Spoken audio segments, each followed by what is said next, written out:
We've come to San Diego, California, where we're going to learn more about an exciting new protocol to reverse the chemical abortion pill known as RU46. Chemical abortion numbers are increasing in America every year, but most women don't realize that if they change their mind, they can reverse the abortion process. Today, you'll meet a doctor who pioneered this new protocol, as well as some of his staff and patients. Don't miss part one of this amazing story. Dr. George Delgado has been practicing family medicine in California for over 25 years. He's never supported abortion and always felt a calling to provide medical services to women facing unexpected pregnancies. For the past 10 years, Dr. Delgado has been the medical director for the Culture of Life Family Services in San Diego. The organization is a family medical practice with a nonprofit sector dedicated to helping women and families with unexpected pregnancies. Tell me about the chemical abortion pill known as RU46. RU46, or mifepristone, was approved in the U.S. in the year 2000. What it does is it is a receptor antagonist. And all hormones, the way they work is the hormone latches onto a receptor, and then by locking onto that receptor, a hormone effect is carried out. A good analogy for those who are not very medically informed would be a key going into a lock. The key would be the hormone, the lock would be the receptor. When the key goes into the lock, it turns the lock and the door can open. So that opening of the door is what we call the hormone effect. And that's how hormones work throughout the body. However, you can have some chemicals that can be false keys. And that's exactly what mifepristone is. So mifepristone RU46 fits into the lock, but it doesn't turn the lock, so that door never opens. That's how it blocks the effects of progesterone. And progesterone, it's the hormone that supports the pregnancy. Without it, you would not have a successful pregnancy. So by blocking that very essential hormone, then that will lead to an early abortion. But there's a second pill also that's needed to be taken, right? Mifepristone RU46 is very good at killing the unborn baby, the embryo, but not all the time does it cause uterine contractures. Well, the reason the second drug was introduced was to take care of that. And so the second drug, called misoprostol, also known as cytotec, causes uterus to contract to expel the contents, the remains of the baby that was aborted by the mifepristone. How many chemical abortions are done in the United States each year? There are about 20 to 25% of all abortions done in the United States these days are accomplished with mifepristone. So we're talking about 200 to 250,000, that range. Do you expect that to increase over the time? I do, because it has increased thus far. Just in the last 5 years, the rate went from about 18% to up to 20 to 25%. In several European countries, up to 80% of all abortions are accomplished using RU46 mifepristone. Doctor, how did you come up with the idea for a way to reverse the effects of the chemical abortion pill?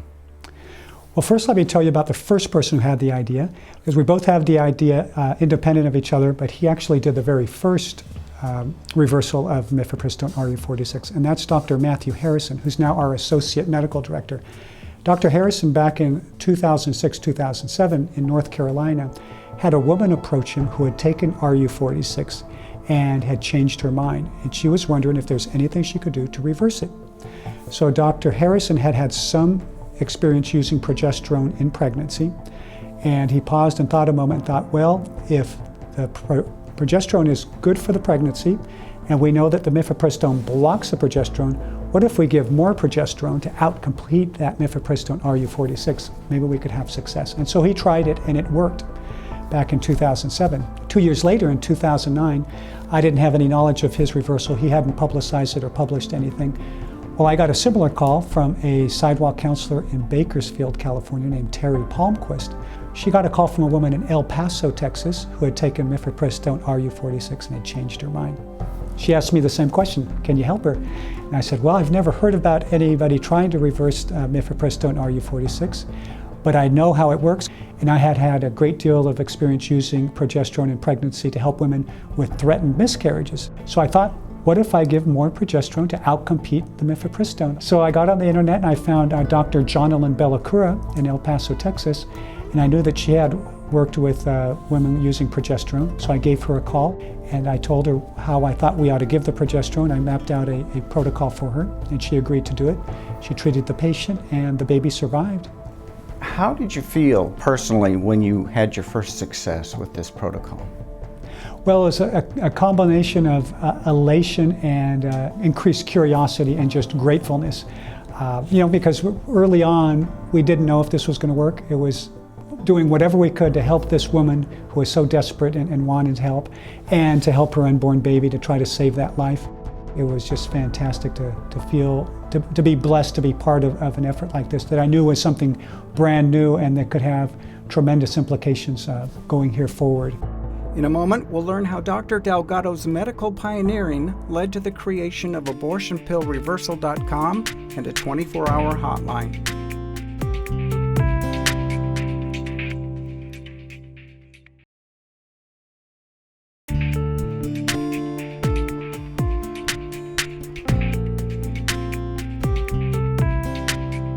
Debbie Bradle has been with the Culture of Life Family Services for the past 4 years and is currently the nurse manager for the Abortion Pill Reversal Project.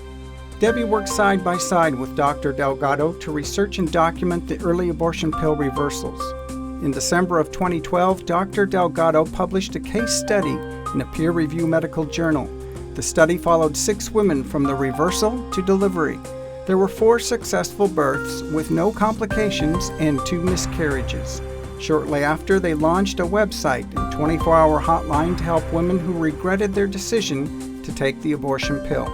That was about May 2012 is when we put up the website, abortionpillreversal.com. Those first few months, I think we got only 20 calls from May to December.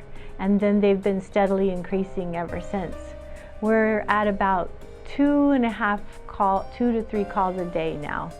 We have about 8 nurses who, when the hotline number is called, the router sends it to their phone.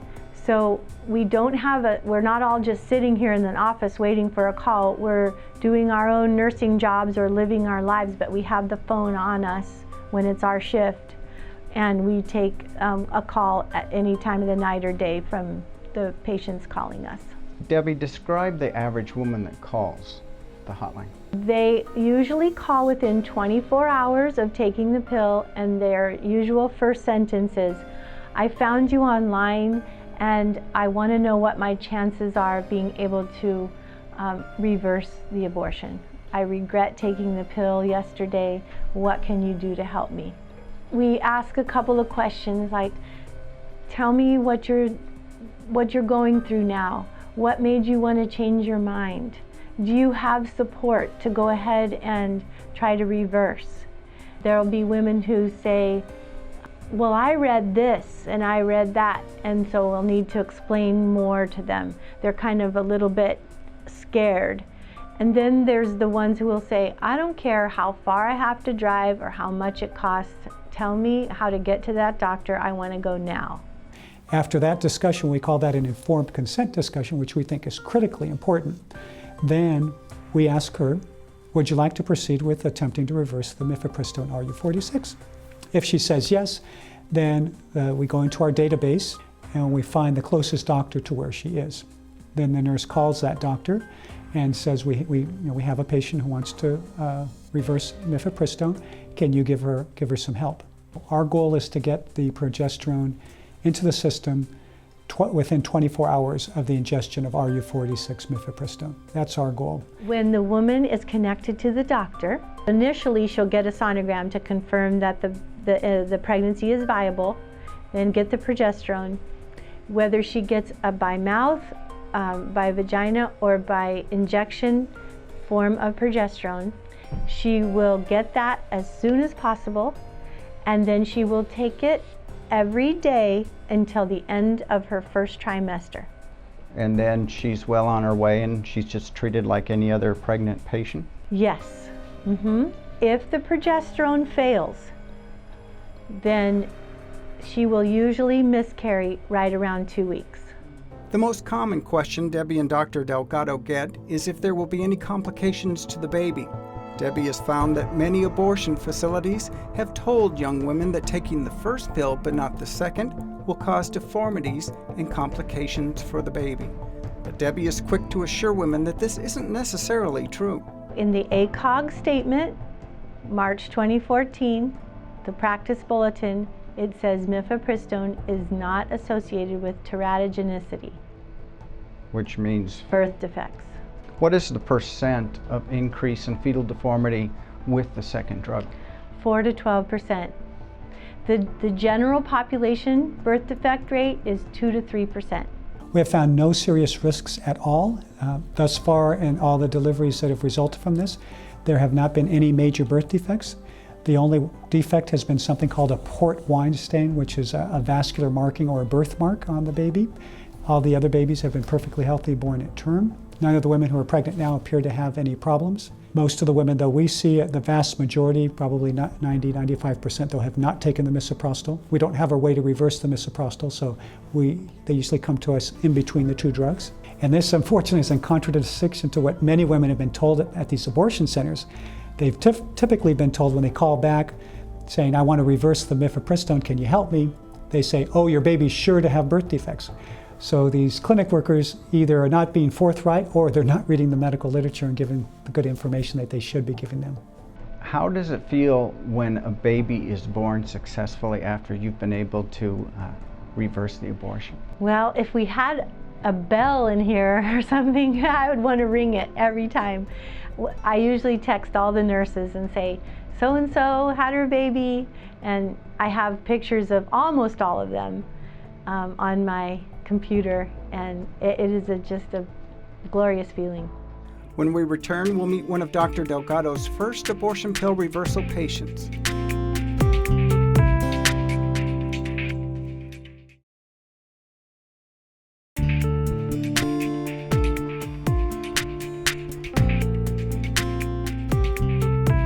Cynthia Galvin was born and raised in San Diego and recently graduated college with a degree in political science, but she wasn't always confident she would finish school. When Cynthia was a sophomore in college, she discovered she was pregnant. Afraid and unsure of what to do, she visited a local abortion facility. It wasn't a good experience. They gave me an ultrasound, and they told me that I couldn't see the monitor, and I actually asked them if I can see, and they said no. They had it faced away from me and made sure that I couldn't see it. Then after that, I told them that I wasn't sure if I wanted to go through with it, and the lady kind of said, oh, well, you already paid, you have to do it. And I was really upset, and I called my boyfriend in. He was waiting for me in the waiting room, and he came in and he told the lady that I needed a moment, and I just went outside, and I think I just cried, and my boyfriend said, if you don't want to do this, then you don't have to, let's go. And I just felt, I think, really pressured and felt like I couldn't change my mind. I was already there, already paid, I already thought about it for a couple days, so I just said, no, I have to do it, and I went back. I took the first pill there, and then I was given instructions to go home and take the second pill the next day. What was going through your mind after you took the first pill?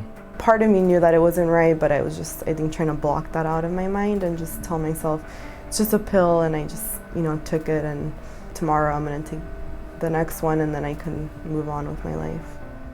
After Cynthia took the first pill, her mom was very upset about her decision and went to confession. The priest knew of Dr. Delgado and recommended they reach out to him. Cynthia was upset and felt it was too late to save her child. Dr. Delgado explained the reversal was still experimental, but there was a chance it could save her baby. She still wasn't convinced.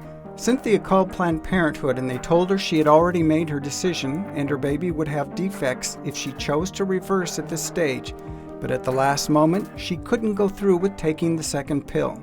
Actually, I called Planned Parenthood and I said, what would I do if I didn't take the next pill? What would happen? And they said, you have to take, you have to do it. If you don't take it, it could be serious medical consequences on you and, for the baby. And if you don't take it, the baby could be born with severe, brain damage or severe other physical damages.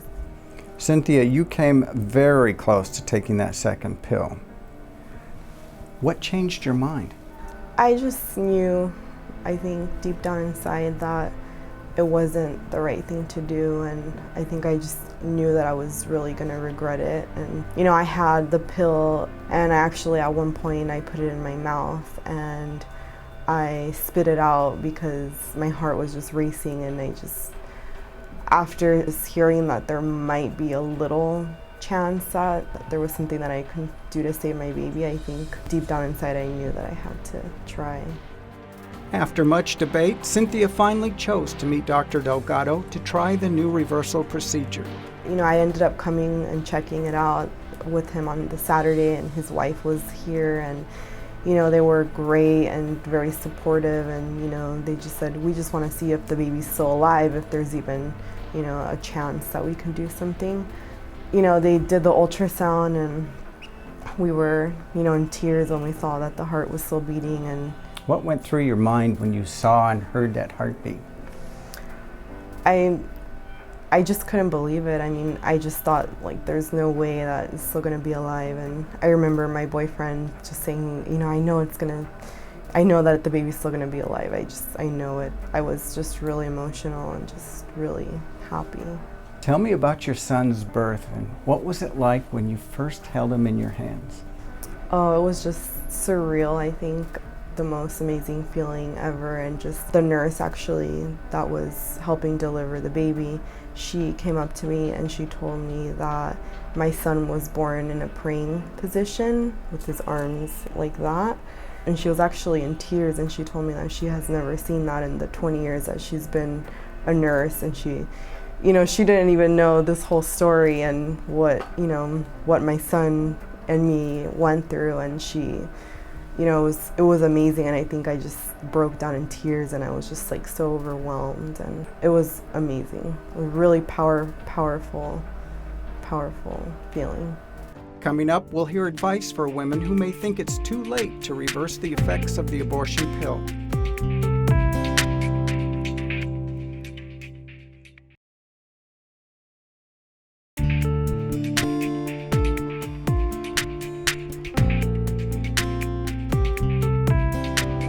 Cynthia's son is now 4 years old, and she can't imagine her life without him. She and her son's father were married last year and are looking forward to an exciting future for their family. She wants women to know that abortion is never the only option. And even if you've taken the first pill and fear it's too late, there still may be hope for your child. Tell me about your life now.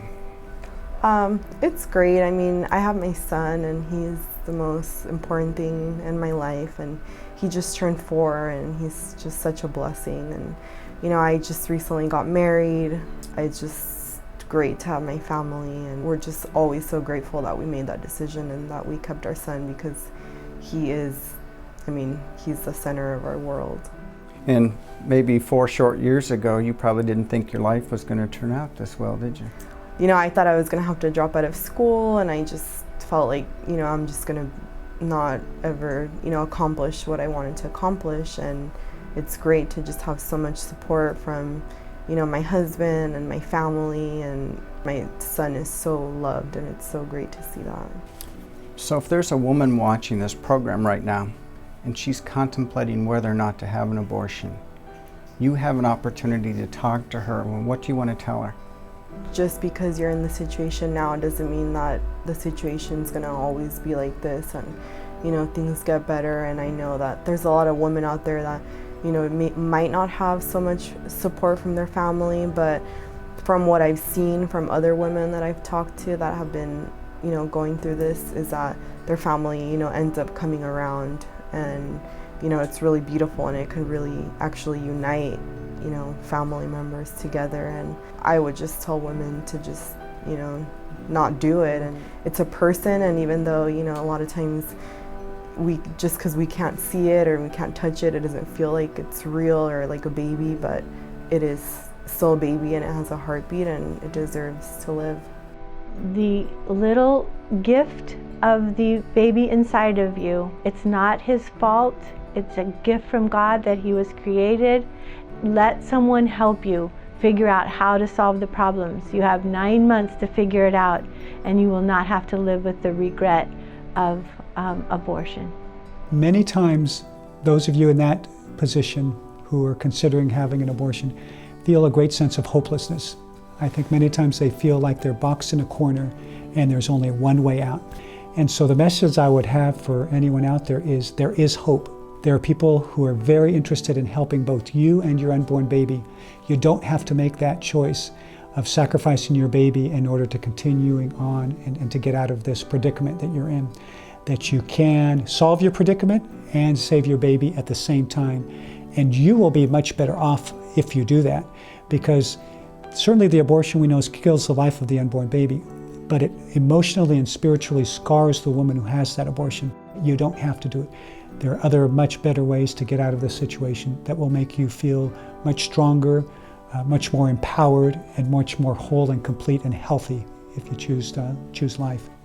Join us next week for part 2 of this powerful program. We'll learn the story of an amazing mother of 2 beautiful boys who chose to reverse her abortion. We'll also hear from her parents about the role they played and how their relationship with their daughter has since grown.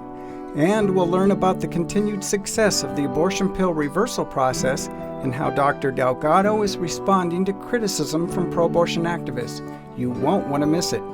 For more resources to better inform you about RU46 and the abortion pill reversal process, visit our website at facinglife.tv.